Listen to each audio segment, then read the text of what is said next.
السلام علیکم ورحمۃ اللہ وبرکاتہ۔ آج ہم سورہ الشورى کی آیت نمبر 15 سے شروع کریں گے۔ اعوذ باللہ السمیع العلیم من الشیطان الرجیم، بسم اللہ الرحمن الرحیم۔ فَلِذَلِكَ فَادْعُ وَاسْتَقِمْ كَمَا أُمِرْتَ، پس اسی کی طرف آپ دعوت دیجئے، یعنی اللہ ہی کی طرف آپ لوگوں کو دعوت دیجئے۔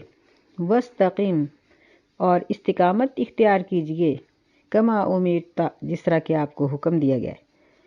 اس سے پچھلی آیت میں اللہ تعالیٰ نے اہل کتاب کی تفرقہ بازی اور ان کی بغاوت کا تذکرہ کیا ہے کہ وہ لوگ صرف بغاوت کی وجہ سے نبی صلی اللہ علیہ وسلم کا اقرار نہیں کرتے، ورنہ ان کے دلوں میں یقین ہے کہ آپ سچے نبی ہیں۔ تو نبی صلی اللہ علیہ وسلم کو مخاطب کر کے کہا کہ آپ اللہ کی طرف دعوت کو مت روکیے، یہ دعوت جاری رکھیے۔ وَاسْتَقِمْ كَمَا أُمِرْتَ، اور استقامت اختیار کیجیے، یعنی خود ایک تو اپنے ارادے میں مضبوطی، لہجے میں مضبوطی، دوسرا اپنے عمل کے اندر مضبوطی لائیے کہ کوئی آپ کو مذاق آپ کا اڑائے یا کوئی بھی مشکلات کھڑی کرے، لیکن جو دین کے احکامات ہیں ان کے اوپر عمل کرنے سے آپ کو کوئی چیز بھی نہ روکے۔ جس طرح نبی صلی اللہ علیہ وسلم نے اپنے ایک صحابی کو تلقین کی تھی کہ اگرچہ تجھے وَإِن قُطِعْتَ وَحُرِّقْتَ، کہ اگرچہ تجھے کاٹ دیا جائے یا جلا دیا جائے، فرضی نماز کو نہ چھوڑنا۔ یہی ہے استقامت جس کا اللہ تعالیٰ یہاں نبی علیہ السلام کو حکم دے رہے ہیں۔ وَلَا تَتَّبِعْ أَهْوَاءَهُمْ، یہ تیسرا حکم ہے، اور ان کی خواہشات کے پیچھے نہ لگیے، یعنی ان کی خواہشات کی پیروی نہ کریں۔ اس آیت مبارکہ میں اللہ تعالیٰ نے 10 حکم نبی صلی اللہ علیہ وسلم کو دیے، اور 10 حکم میں سے ہر حکم اپنی جگہ پر ایک پوری تفصیل رکھتا ہے۔ یہ تیسرا حکم ہے کہ آپ ان کی خواہشات کے پیچھے نہ لگیں۔ اب ان کی خواہشات کون سی ہیں؟ یعنی ایک تو یہ کہ آپ اپنے عقیدے کو بدل دیں، کفریات عقیدہ اختیار کر لیں، ایسے بھی نہیں کرنا۔ پھر ان جیسا لباس، ان جیسی عادات، ان جیسی شکل و صورت، ان جیسا کلچر، ان کی زبان، ان کے فیشن، ان کے تہوار، ان ساری چیزوں سے بچیے۔ ان کو خوش کرنے کی کوشش نہ کیجیے کہ وہ اسی وقت خوش ہوں گے جب آپ ان کی اتباع کریں گے، جب آپ ان کے پیچھے لگ جائیں گے، ورنہ وہ خوش نہیں ہوں گے، تو ان کو خوش کرنے کا سوچنا ہی نہیں۔ نمبر 4، وَقُلْ آمَنْتُ بِمَا أَنزَلَ اللَّهُ مِنْ كِتَابٍ، اور کہہ دیجئے میں تو ایمان لا چکا ہوں اس چیز پر جو اللہ تعالیٰ نے کتاب نازل کی ہے۔ یعنی ایمان لانا جس کا مطلب ہے یقین، یعنی میرا پکا یقین ہے کہ اللہ کی کتاب دنیا میں بھی فائدہ مند ہے اور آخرت میں بھی فائدہ مند ہے۔ اور ایمان کا تعلق بھی انسان کے 3 قسم کے معاملات سے ہوتا ہے، یعنی دل سے یقین کرنا، زبان سے اس کا اقرار کرنا، اور اپنے جسم سے اس کے اوپر عمل کر کے ظاہر کرنا کہ میں ایماندار ہوں۔ ان تینوں میں سے اگر ایک بھی چیز نہ ہو تو ایمان نہیں رہتا۔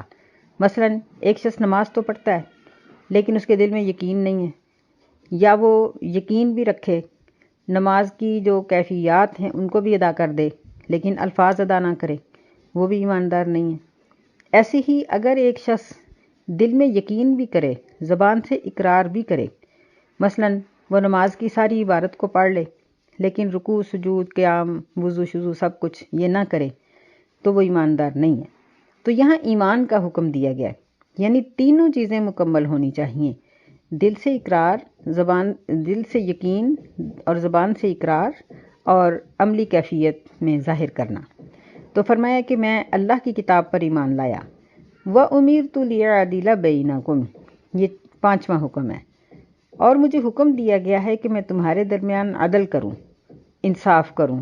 عدل کا معنی یہ ہوتا ہے کہ ظلم، یعنی یہ لفظ ظلم کے خلاف بولا جاتا ہے۔ تو عدل کا مطلب یہاں یہ ہوا کہ مجھے یہ حکم دیا گیا ہے کہ میں تمام لوگوں کو انصاف مہیا کروں، چاہے وہ دنیا کا معاملہ ہو یا آخرت کا معاملہ ہو، یا میرا کوئی اپنا ہو یا پرایا ہو، کوئی چھوٹا ہو یا بڑا، کمزور ہو یا طاقتور، کوئی امیر ہے یا غریب، میں کسی کو جانتا ہوں یا نہیں جانتا، لیکن جب بھی کوئی معاملہ آئے، کوئی بات ہو یا کوئی فیصلہ ہو، تو بے انصافی نہ ہونے پائے۔ اللہ ربنا و ربکم، چھٹا حکم یہ ہے کہ اللہ ہی ہمارا رب ہے اور تمہارا بھی رب ہے، کیونکہ ہر جاندار کو سب سے زیادہ فکر اس چیز کی ہوتی ہے کہ اس کی روزی روٹی کا کون مالک ہوگا، اس کو کھانے کو کون دے گا۔ تو رب کا معنی ہی یہ ہوتا ہے پرورش کرنے والا۔ تو اللہ کو اپنا اور سارے لوگوں کا رب ماننا، کہ اگر میں مسلمان ہو جاؤں، مسلمان رہوں اور میں دین پر عمل کروں، یہ لوگ میرے مخالف بھی ہو جائیں، پھر بھی یہ میرا رزق نہیں چھین سکتے۔ میرا رب اللہ ہے اور وہی میرے سارے انتظامات کرنے والا ہے۔ لنا اعمالنا ولکم اعمالکم، یہ 7واں حکم ہے، ہمارے لیے ہمارے اعمال اور تمہارے لیے تمہارے اعمال۔ اس کے 2 مطلب ہیں۔ ایک تو یہ ہے کہ ان سے آپ بریت کا اظہار کر لیں کہ ٹھیک ہے، جو تم کرتے ہو، میری بات کو نہیں مانتے ہو تو نہ مانو، جو میں کروں گا اس کا صلہ مجھے ملے گا، جو تم کرو گے اس کا صلہ تمہیں ملے گا۔ دوسرا اس کا مفہوم یہ ہے کہ تم جو برے اچھے عمل کرو گے، ان سب اعمال کا حساب تمہیں دینا پڑے گا، تم پکڑے جاؤ گے، اور جو ہم کریں گے ان کی جزا اور سزا ہمیں ملے گی۔ لا حجت بیننا و بینکم، یہ 8واں حکم ہے کہ ہمارے اور تمہارے درمیان کوئی دلیل نہیں، کوئی جھگڑا نہیں، کوئی حجت نہیں۔ یعنی تم بھی اللہ کو پوجتے ہو، ہم بھی اللہ ہی کو پوجتے ہیں، کیونکہ یہود و نصارہ اللہ تعالیٰ کو تو مانتے ہیں نا، اہل کتاب ہیں یہ۔ تو جب رب تمہارا اور ہمارا ایک ہی ہے تو پھر جھگڑا کس چیز کا ہے؟ ہم بھی اسی اللہ کو مانتے ہیں، تم بھی اسی اللہ کو مانتے ہو۔ اللہ یجمع بیننا و الیہ المصیر، یہ 9واں اور 10واں حکم ہے کہ اللہ ہی ہم سب کو جمع کرے گا، یعنی ہم آخرت کے منکر نہیں ہیں۔ تم اگر یہاں اقرار نہیں کرتے ہو تو اللہ کے پاس جا کر خود ہی اقرار کر لو گے، وہاں مان لو گے، کیونکہ اللہ کے پاس جمع ہوئے بغیر کوئی چارہ نہیں۔ اور 10ویں بات یہ ہے کہ دنیا سے لوٹ کر صرف اللہ ہی کی طرف جانا ہے، وَإِلَيْهِ الْمَصِيرُ، کہ کوئی بھی مرنے والا شخص کسی اور کے ہاں نہیں اکٹھا ہو سکتا، کہ کچھ لوگ اللہ کے پاس اکٹھے ہو جائیں، کوئی کسی اور کے پاس نہیں، یہ ناممکن ہے۔ وَالَّذِينَ يُحَاجُّونَ فِي اللَّهِ مِن بَعْدِ مَا اسْتُجِيبَ لَهُ، اور وہ لوگ جو جھگڑا کرتے ہیں اللہ کے بارے میں اس کے بعد مَا اسْتُجِيبَ لَهُ، کہ اللہ کی دعوت کو قبول کر لیا گیا ہے، یعنی دنیا کے بہت سے لوگ اللہ پر ایمان لا چکے ہیں اور جو اللہ تعالیٰ کے احکامات ہیں ان کی صداقت اور ان کا فائدہ اور ان کی حقیقت کو وہ سمجھ چکے ہیں۔ حجتہم داحضۃ عند ربہم، ان کی دلیل کٹی ہوئی ہے، باطل ہے ان کے رب کے نزدیک۔ یعنی جب اللہ تعالیٰ کے وحدانیت اور اس کی قدرت کی نشانیاں ساری موجود ہیں تو پھر اس کے خلاف جو دلیلیں پیش کی جاتی ہیں وہ سب باطل ہیں، ان کو کوئی بھی نہیں مانتا۔ جو عقل مند لوگ ہیں وہ ان کو تسلیم نہیں کرتے۔ وَعَلَيْهِمْ غَضَبٌ وَلَهُمْ عَذَابٌ شَدِيدٌ، اور ان کے اوپر غضب ہے اللہ تعالیٰ کا اور ان کے لیے سخت قسم کا عذاب ہے، یعنی اللہ تعالیٰ سخت ان سے ناراض ہے اور ان کے لیے سخت قسم کی سزا ہے جو اللہ تعالیٰ کی بات کو تسلیم نہیں کرتے بلکہ جھگڑتے ہیں۔ اللہ الذی انزل الکتاب بالحق والمیزان، اللہ تعالیٰ تو وہ ذات ہے جس نے کتاب کو حق کے ساتھ یعنی بالکل صداقت کے ساتھ نازل کیا، والمیزان، اور اس نے میزان کو بھی نازل کیا، یعنی اللہ تعالیٰ کا ہر کام، ہر حکم جس طرح ناپا تولا ہوتا ہے اس طرح ہے کہ کسی بھی حکم میں نہ زیادتی ہے اور نہ کمی ہے۔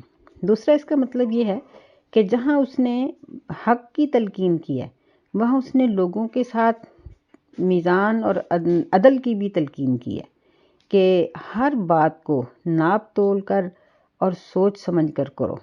یعنی اللہ تعالیٰ نے جس طرح دنیا کا نظام بنایا ہے کہ بارشیں مناسب ہوتی ہیں، ہوائیں مناسب چلتی ہیں، سردی گرمی مناسب ہوتی ہے، تو اسی طرح ہمیں بھی یہ حکم دیا ہے کہ ہم اپنے ہر کام کے اندر مناسبت رکھیں اور کسی کو اس کا نقصان کسی کا نہ پہنچنے دیں، بلکہ ہر طرح سے عدل اور انصاف رکھا جائے۔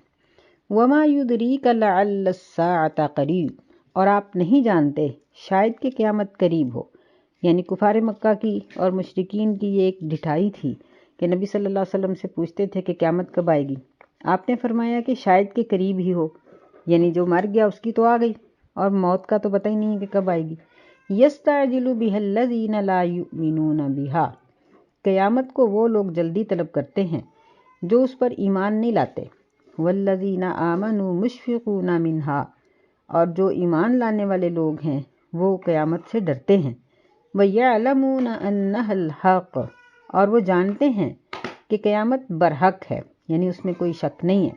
أَلَا إِنَّ الَّذِينَ يُمَارُونَ فِي السَّاعَةِ لَفِي ضَلَالٍ بَعِيدٍ، خبردار، بے شک جو لوگ قیامت کے بارے میں شک کرتے ہیں وہ دور کی گمراہی میں ہیں، یعنی وہ ایک ایسی گمراہی میں مبتلا ہیں کہ جس میں وہ دور نکل چکے ہیں اور ان کا واپس پلٹنا مشکل ہے۔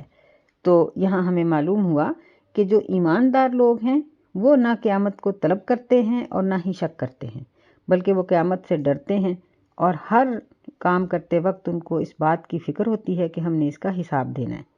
اللہ لطیف بعبادی، اللہ تعالیٰ اپنے بندوں کے اوپر بہت مہربانی کرنے والا ہے، نرمی کرنے والا ہے۔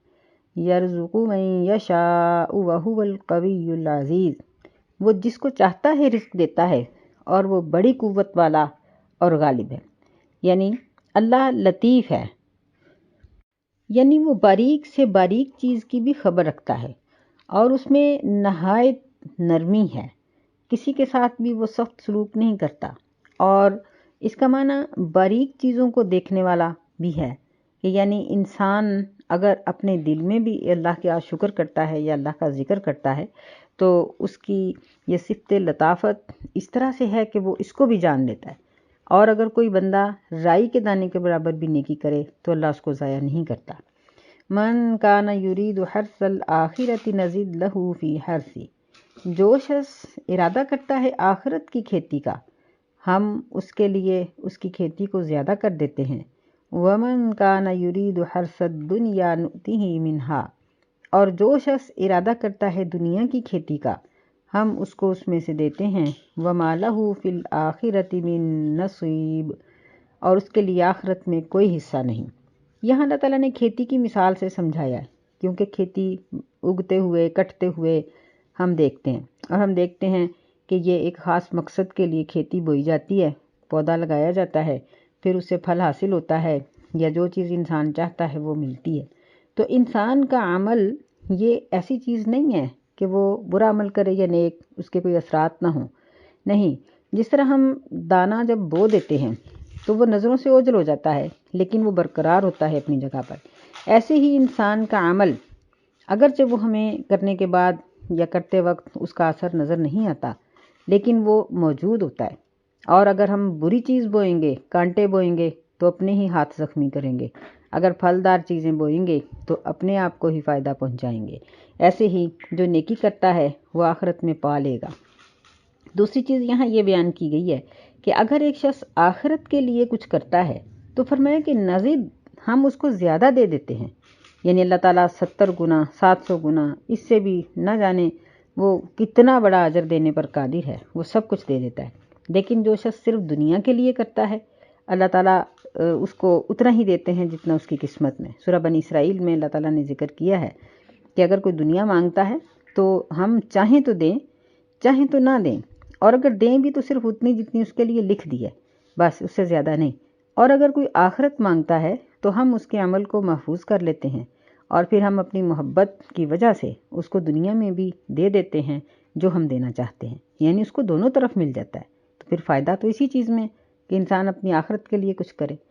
ام لہم شرکاء شرعوا لہم من الدین، کیا ان کے شریک ہیں، ایسے ہیں شرعوا لہم من الدین ما لم یأذن بہ اللہ، کہ انہوں نے ان کے لیے ایسے دین کے طریقے مقرر کیے ہیں جس کی اللہ تعالیٰ نے اجازت ہی نہیں دی۔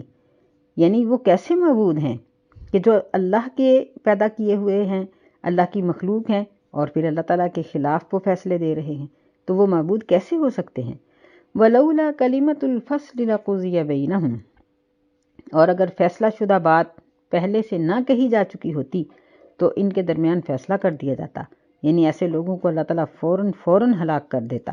لیکن اللہ تعالیٰ نے ہر ایک کی زندگی اور مہلت لکھ رکھی ہے، اور اللہ انتہائی تحمل والا ہے کہ اس کی اس مہلت کو اس کی نافرمانی کے باوجود پورا کر دیتا ہے۔ وَإِنَّ الظَّالِمِينَ لَهُمْ عَذَابٌ أَلِيمٌ، اور بے شک ظالموں کے لیے دردناک قسم کا عذاب ہے۔ تَرَى الظَّالِمِينَ مُشْفِقِينَ مِمَّا كَسَبُوا، تو دیکھے گا قیامت کے دن ظالموں کو کہ وہ ڈرنے والے ہوں گے اپنے عمل سے، وَهُوَ وَاقِعٌ بِهِمْ، اور وہ اس کے اندر گرنے والے ہوں گے، یعنی جب وہ جہنم کو دیکھیں گے تو اپنے اعمال کی وجہ سے وہ ڈریں گے، ان کو پتہ ہوگا کہ ہم اس میں یعنی گرا دیے جائیں گے، اور حقیقت بھی یہی ہے کہ ان کو اس کے اندر گرا دیا جائے گا۔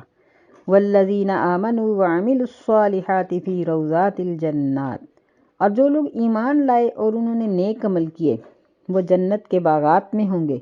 لہم ما یشاءون عند ربہم، ان کو وہی کچھ ملے گا جو بھی وہ چاہیں گے ان کے رب کے پاس، یعنی اللہ تعالیٰ کے پاس ان کو سب کچھ ملے گا، وہ کھانے پینے کے لیے، پہننے کے لیے، استعمال کرنے کے لیے، سیر و تفریح کے لیے، جو بھی اللہ تعالیٰ سے طلب کریں گے ان کی ہر خواہش کو پورا کیا جائے گا۔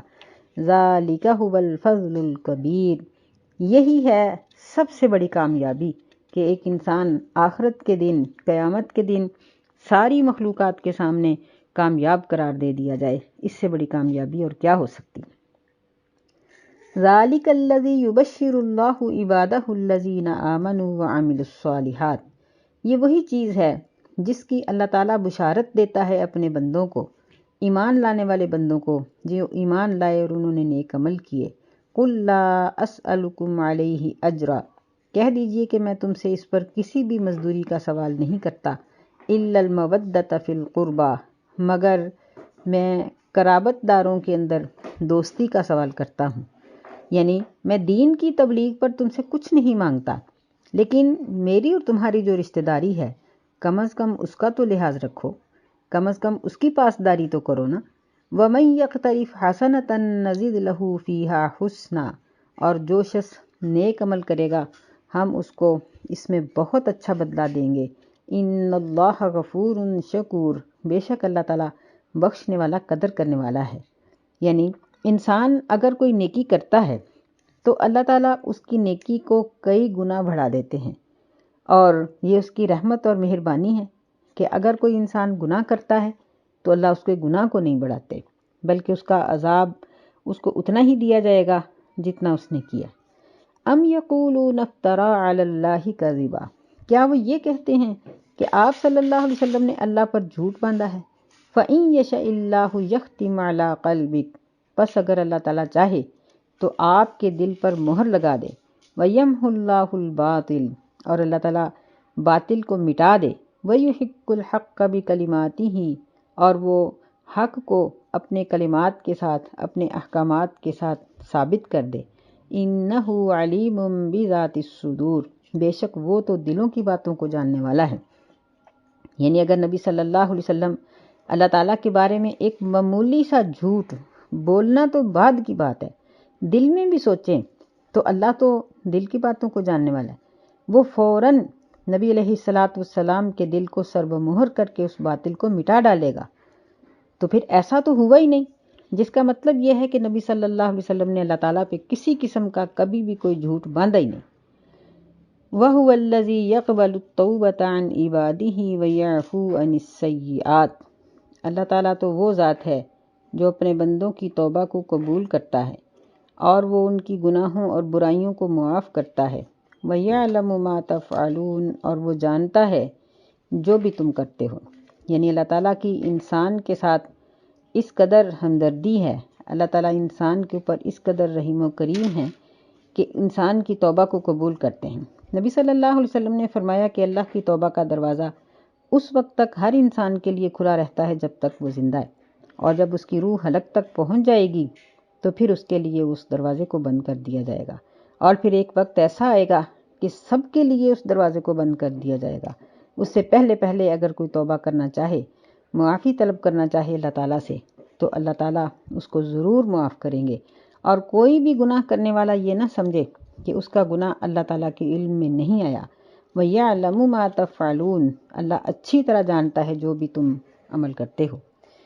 وَيَسْتَجِيبُ الَّذِينَ آمَنُوا وَعَمِلُوا الصَّالِحَاتِ وَيَزِيدُهُم مِّن فَضْلِهِ، اور اللہ تعالیٰ ان لوگوں کی دعاؤں کو یا ان کی عبادات کو قبول کرتا ہے جو ایمان لائے اور جنہوں نے نیک عمل کیے۔ یعنی عمل کی قبولیت کے لیے یہ دو شرطیں ہیں کہ ایک تو وہ ایمان لائے، یعنی اللہ تعالیٰ کے احکامات پر یقین کرنے والا ہو، وہی جس کا پہلے ذکر ہو چکا ہے کہ دل میں اللہ تعالیٰ کی وحدانیت پر یقین ہو، زبان سے اقرار ہو اور اپنے سارے جسم سے اس پر عمل ہو۔ وَعَمِلُوا الصَّالِحَاتِ، دوسری شرط یہ ہے کہ وہ نیک عمل کرے۔ تو عملوں کے نیک ہونے کی نشانی کیا ہے؟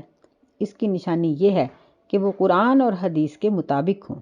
اگر قرآن حدیث کے مطابق نہیں تو چاہے کتنا ہی اچھا عمل کیوں نہ ہو، وہ نیک عمل نہیں ہے، وہ سیئات میں سے ہے، وہ برائی ہے، وہ گناہ ہے۔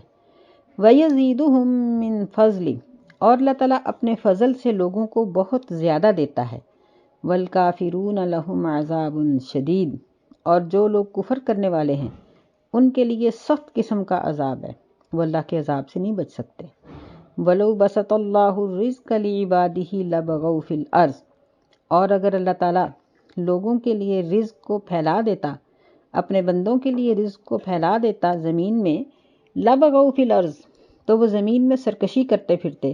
وَلَٰكِن يُنَزِّلُ بِقَدَرٍ مَّا يَشَاءُ، اور لیکن وہ اندازے سے نازل کرتا ہے، اس اندازے سے جو بھی وہ چاہتا ہے۔ إِنَّهُ بِعِبَادِهِ خَبِيرٌ بَصِيرٌ، بے شک وہ اپنے بندوں کی خبر رکھنے والا اور ان کو اچھی طرح سے دیکھنے والا ہے۔ یعنی ہم دیکھتے ہیں کہ دنیا میں کوئی امیر ہے، کوئی غریب، کوئی بہت صحت مند ہے اور کوئی بیچارہ بہت ہی بیمار ہے، بہت کمزور ہے کوئی اور کوئی بہت طاقتور ہے۔ تو یہ سب چیزیں اللہ تعالیٰ نے اپنے اندازے سے یہ دی ہوئی ہیں، اور اللہ کا اندازہ یہ غلط نہیں ہو سکتا۔ وَلَٰكِن يُنَزِّلُ بِقَدَرٍ مَّا يَشَاءُ، اگر اس نے کسی کو بیمار رکھا ہے تو اس میں بھی اس کی کوئی حکمت ہے، اگر کسی کو بڑی کامل صحت دی ہے تو اس میں بھی اس کی کوئی حکمت اور اس بندے کی کوئی آزمائش ہے، کیونکہ وہ اپنے بندوں کی پوری خبر رکھنے والا اور ان کو اچھی طرح سے دیکھنے والا ہے۔ وَهُوَ الَّذِي يُنَزِّلُ الْغَيْثَ مِن بَعْدِ مَا قَنَطُوا وَيَنشُرُ رَحْمَتَهُ، اللہ تعالیٰ تو وہ ذات ہے جو بارش کو اتارتا ہے اس کے بعد کہ لوگ اس سے نا امید ہو گئے، اور وہ اپنی رحمت کو پھیلا دیتا ہے۔ وَهُوَ الْوَلِيُّ الْحَمِيدُ، اور وہ لوگوں کا، دوسروں کا دوست ہے اور بہت ہی تعریف والا ہے۔ ولی کا معنی مدد کرنے والا بھی ہوتا ہے۔ یعنی یہاں اللہ تعالیٰ نے بارش کی اور پھر آگے ارض و سماوات کی مثال دے کر ہمیں اس بات کو یاد دلایا کہ ہمارا معبود کوئی چھوٹی سی ہستی نہیں ہے، وہ کمزور نہیں ہے، وہ مجبور نہیں ہے، وہ کسی کے ماتحت نہیں ہے، وہ ظالم نہیں ہے، وہ جاہل نہیں ہے، بلکہ وہ عالم الغیب ہے، وہ ہر ایک کی سننے والا ہے، ہر ایک پہ رحم کرنے والا ہے۔ وہ تو کافروں پر بھی رحم کرتا ہے، اور اگر وہ کافروں پر رحم نہ کرے تو ان کو بارش کا ایک قطرہ تک نہ پلائے، لیکن اس کی رحمت ہے، اس نے پوری اپنی مخلوقات کی روزی کا ذمہ لے رکھا ہے اور وہ اپنی ذمہ داری کو پورا کر رہا ہے۔ وَمِنْ آيَاتِهِ خَلْقُ السَّمَاوَاتِ وَالْأَرْضِ، اور اسی کی نشانیوں سے ہے آسمانوں اور زمین کا پیدا کرنا۔ وَمَا بَثَّ فِيهِمَا مِن دَابَّةٍ، اور اس نے جتنے بھی پھیلائے ہیں اس میں جاندار، یعنی جتنے بھی جاندار اللہ تعالیٰ نے زمین میں پھیلائے ہیں، ہر ایک کی تعداد میں بھی اس کی حکمت ہے۔ کہ دیکھیں کہ بعض اوقات بعض قسم کے کیڑے جب زیادہ ہو جاتے ہیں تو رہنا مشکل ہو جاتا ہے، ہمیں ان کے لیے کچھ نہ کچھ کرنا پڑتا ہے۔ تو سوچیں کہ اگر زہریلے جانور یا درندے اتنے زیادہ ہو جاتے تو پھر ہم کیا کرتے کہ جن سے ہماری زندگی دوبر ہو جاتی۔ تو اس طرح سے اس نے ہر چیز کو مناسب طریقے سے پھیلایا۔ وَهُوَ عَلَى جَمْعِهِمْ إِذَا يَشَاءُ قَدِيرٌ، اور وہ ان سب کو جمع کرنے پر جب بھی چاہے گا قادر ہے۔ یعنی اس میں ایک تو یہ ہے کہ تین چیزیں اس جملے کے اندر بیان ہوئی ہیں۔ پہلی چیز یہ ہے کہ اللہ ساری مخلوقات کو جمع کر سکتا ہے اور کرے گا۔ دوسرا یہ ہے کہ جب چاہے گا، یعنی نہ اس کو کوئی پہلے کرنے پر مجبور کر سکتا ہے، نہ لیٹ کرنے پر مجبور کر سکتا ہے، نہ مشورہ دے سکتا ہے۔ تیسری بات یہ ہے کہ اس کی قدرت کامل ہے، وہ کسی سے مدد نہیں مانگتا اور نہ ہی اس کو کسی کی مدد کی ضرورت ہے۔ تو یہ ہے ہمارا معبود برحق۔ اللہ تعالی ہمیں توفیق دے کہ ہم اس کی ذات کو پہچانیں اور اس کا حق ادا کرنے کی کوشش کریں۔ آمین یا رب العالمین۔ السلام علیکم ورحمۃ اللہ وبرکاتہ۔